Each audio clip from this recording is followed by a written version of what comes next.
Hello, it's Ted Morrissey, and I'm making a video for my long story and novella course, and specifically our discussion related to Kate Chopin's The Awakening. Warning right here in the beginning. Probably going to be getting into some topics and some wording that would not be for an all general purpose audience. So if you have any young kids around, you may not want to listen to this video with them around, or if you're at work or someplace like that. Not that it's going to get that blue, but just might be some topics you don't necessarily want people to be listening to over your shoulder necessarily, right? So with that, let me continue. Before we get into that book, though, I am really into this book right now. Whoops. Beasts of No Nation by the Nigerian American author. I'm sure I'm not doing this quite right, even though I have tried. Uzodinma Awila. And originally published in 2005. It's pretty recently been made into a Netflix movie. But I'm teaching it in a humanities course that I'm doing at the local community college at the same time I'm doing this class and another class.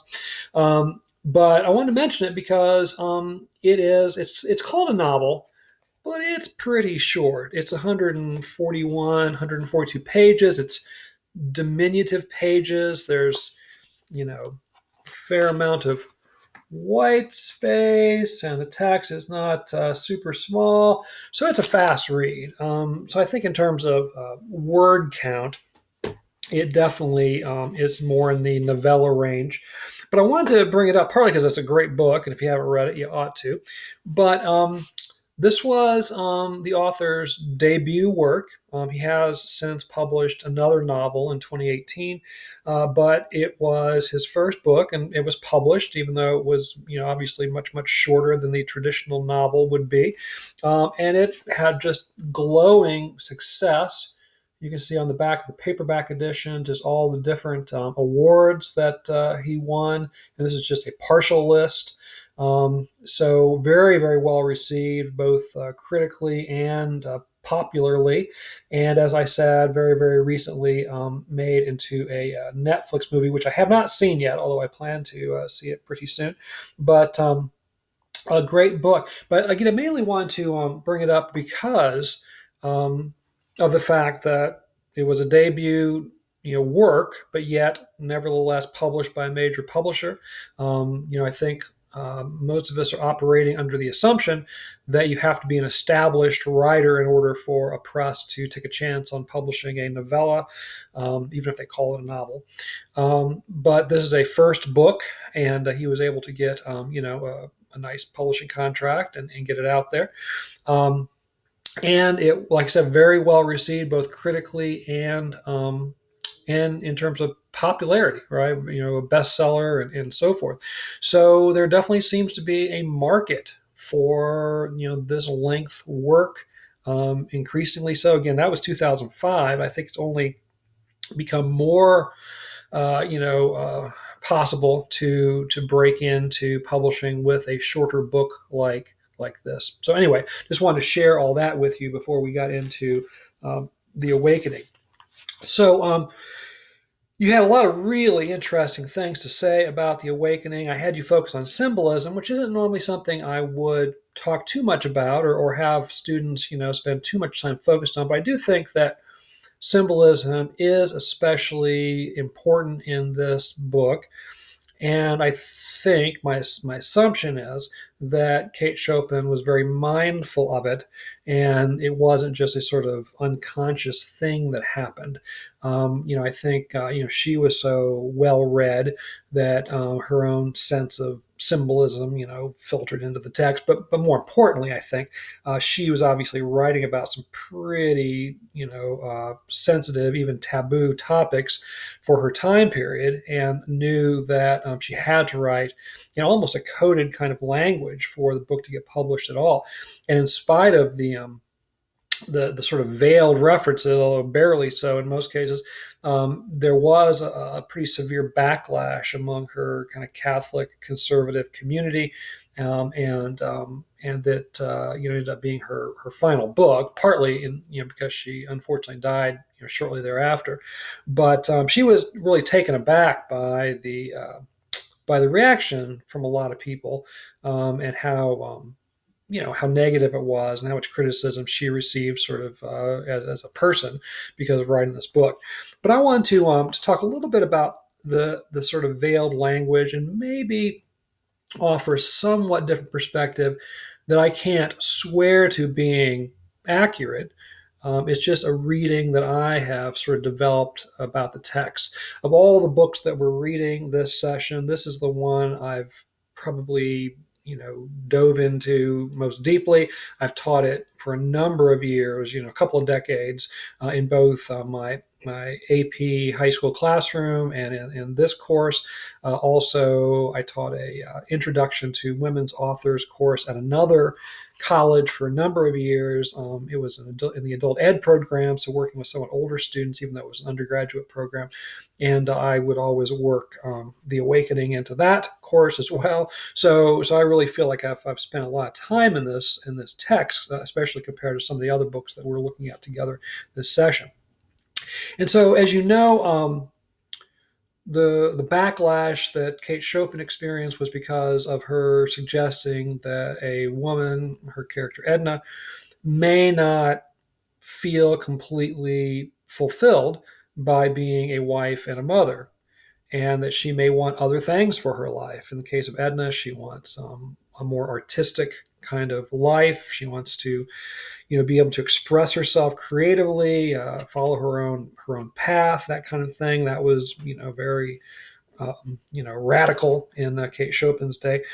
But the other thing that the book is about, of course, is Edna's not being satisfied in her marriage to Leon's, even though he is a good husband according to the standards of the day, a good provider, and he's giving her kids and generously and that kind of thing. But she wants more. She wants passion. She wants, I think, good sex. I think that's a lot of what this book is about.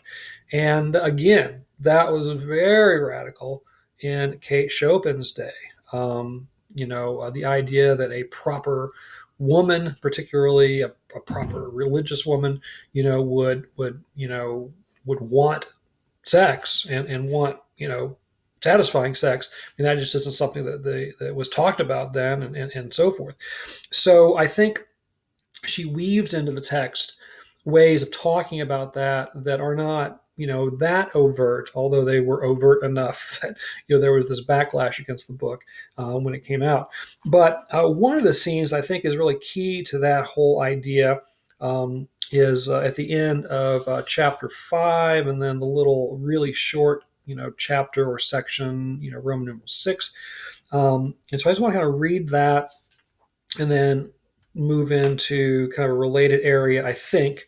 And that's where we might get into some stuff that you don't want anyone to hear over your shoulder, right? So this is the scene where Robert is trying to get Edna to come swimming, which he calls bathing, but they're going to swim in the Gulf of Mexico. He says to her, again, this is towards the end of section 5 or chapter 5. "Are you going bathing?" asked Robert of Mrs. Pontier. It was not so much a question as a reminder. "Oh, no," she answered, with a tone of indecision. "I'm tired. I think not." Her glance wandered from his face toward the Gulf, whose sonorous murmur reached her like a loving but imperative entreaty. "Oh, come," he insisted. "You mustn't miss your bath. Come on. The water must be delicious. It will not hurt you. Come." He reached up for her big, rough straw hat that hung on a peg outside the door and put it on her head. They descended the steps and walked away together toward the beach. The sun was low in the west, and the breeze was soft and warm. Okay, section 6. Edna Pontier could not have told why, wishing to go to the beach with Robert, she should in the first place have declined, and in the second place have followed in obedience to one of the two contradictory impulses which impelled her. A certain light was beginning to dawn dimly within her, the light which, showing the way, forbids it. At last At that early period, it served but to bewilder her. It moved her to dreams, to thoughtfulness, to the shadowy anguish which had overcome her the midnight when she had abandoned herself to tears. In short, Mrs. Pontier was beginning to realize her position in the universe as a human being and to recognize her relations as an individual to the world within and about her. This may seem like a ponderous weight of wisdom to descend upon the soul of a young woman of 28, perhaps more wisdom than the Holy Ghost is usually pleased to vouchsafe to any woman. But the beginning of things, of a world especially, is necessarily vague, tangled, chaotic, and exceedingly disturbing. How few of us ever emerge from such beginning! How many souls perish in its tumult! The voice of the sea is seductive, never ceasing, whispering, clamoring, murmuring, inviting the soul to wander for a spell in abysses of solitude, to lose itself in mazes of inward contemplation. The voice of the sea speaks to the soul. The touch of the sea is sensuous, enfolding the body in its soft, close embrace. Right. So, a lot of stuff is happening there. And of course, the awakening refers to a lot of things, right? Edna's awakening to the fact that she doesn't find her role as wife and mother to be especially fulfilling, even though she loves her children and presumably has some love for Leon's. And She wants more out of life, but part of that wanting more is a more sensual kind of existence, right? And so she feels this attraction to Robert. Obviously, she's falling in love with him, even though she knows that that's wrong. She's a married woman, and so forth and so on. But again, we have this very sensual description of her going swimming and the water sort of caressing her. And so I think the water in this book, among many things, is a sort of stand-in for sex. Quite honestly, I think that that here it's no accident that this is where she's starting to have these contradictory feelings and so forth, right? And so as the book goes on, we get obviously other kinds of references to Edna kind of becoming more in touch with her own body, which so we have a couple of sort of masturbatory scenes, quite honestly, where again not literally necessarily that's what's going on, but sort of suggestive of that, I think. And then the issue that I really want to talk about though is the woman in black. And several of you talked about her in the discussion board responses, and she's generally paired with the young lovers. So whenever Edna sees the young lovers who can't keep their hands off of each other, there's also the woman in black with her rosary, right? And so on the one hand, she definitely seems to be this image of death, right? And we could maybe think of her as foreshadowing, Edna's end here in the book. We could think of kind of maybe the death of Edna's other persona, her sort of hemmed in life that she's been living, and she wants to kill that off and be more like the young lovers and that kind of passionate existence. But I think another possibility that we could consider here has to do with the term le petit mort, which is French for the little death. And the little death is um, kind of a euphemism for orgasm. And it really goes back to the Middle Ages. The idea that after orgasm, one experiences a kind of little death in terms of, just complete release and kind of a languid, feeling, lack of energy, things like that. And in literature, especially before the 20th century, before, authors and publishers could be a little more obvious about what they're talking about. Death was oftentimes used as a euphemism for orgasm, particularly female orgasm, and Kate Chopin would have been well aware of this, but she was obviously widely read, and so she certainly would have been familiar with that tradition. And so the woman in black, the woman in mourning, the woman who represents death, especially because she's always with the young couple that can't keep their hands off of each other. I've always thought of her as perhaps being a sort of personification of sexual pleasure, of orgasm, which again is not probably the immediate, sort of response we have to her. This old woman, in black with her rosary beads and so forth. But again, because of the tradition of that term, because of clearly, one of the things this book is about is Edna wanting to have a pleasurable sex life, and because of the fact that she's always kind of paired with this young couple who are so physically into each other and so forth. I think it's a possibility that that is at least one of the ways that that figure is working in the book, and I think it's important because one of the questions I asked you about was was the end of the book and whether it represents a sort of defeat of Edna or a kind of victory of sorts. And you were kind of back and forth on that, which is very typical of this book. People have been disagreeing about it for more than a century now. Well, actually, didn't get read much for much of the 20th century. It wasn't really until the, I suppose, 1970s or so that it was kind of rediscovered, and then people started reading it, a lot. So since then, certainly that it's one of the issues that is talked about. But let me read kind of the end of the book again to you.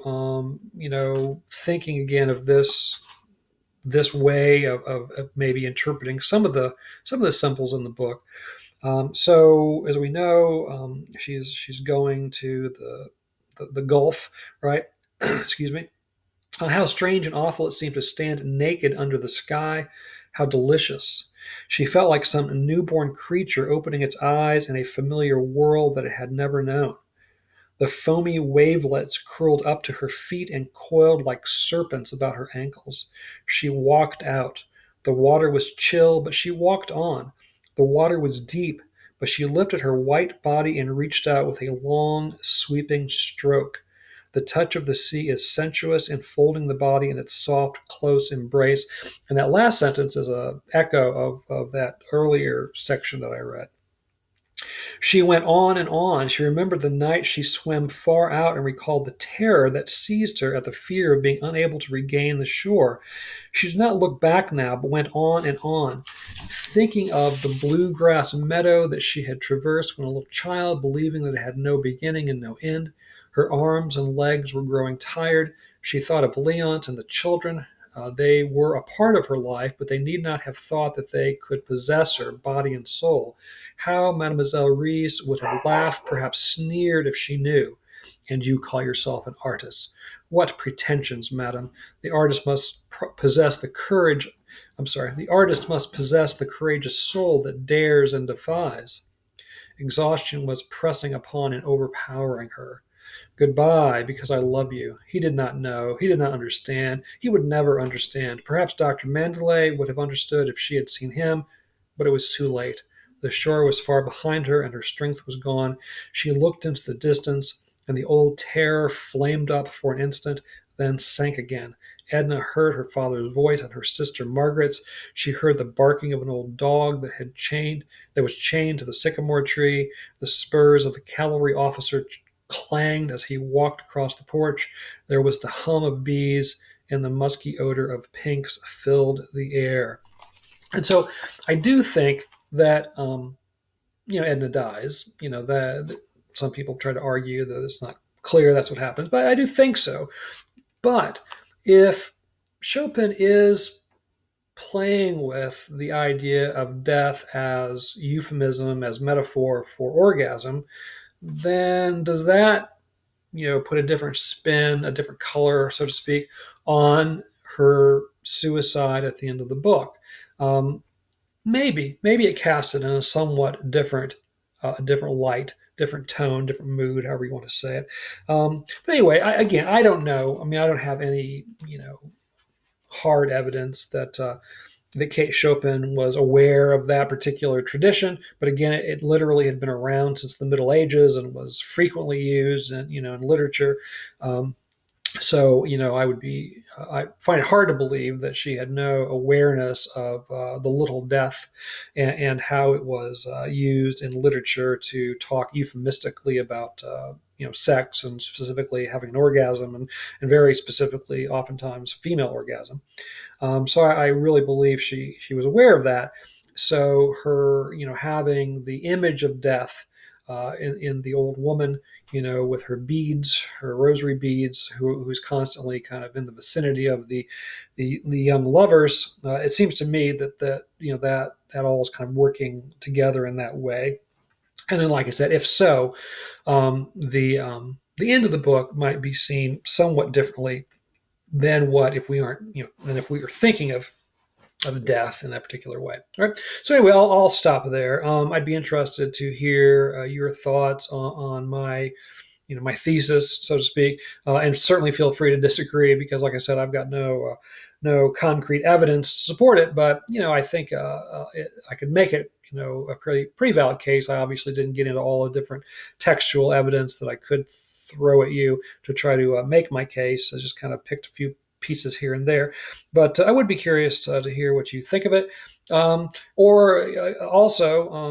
started off by talking about the highly successful novella or short novel, Beasts of No Nation. If you know some other works, highly regarded, highly decorated or what have you. Maybe particularly if they are first work by an author, I'd be curious to get some other titles to add to the list. All right.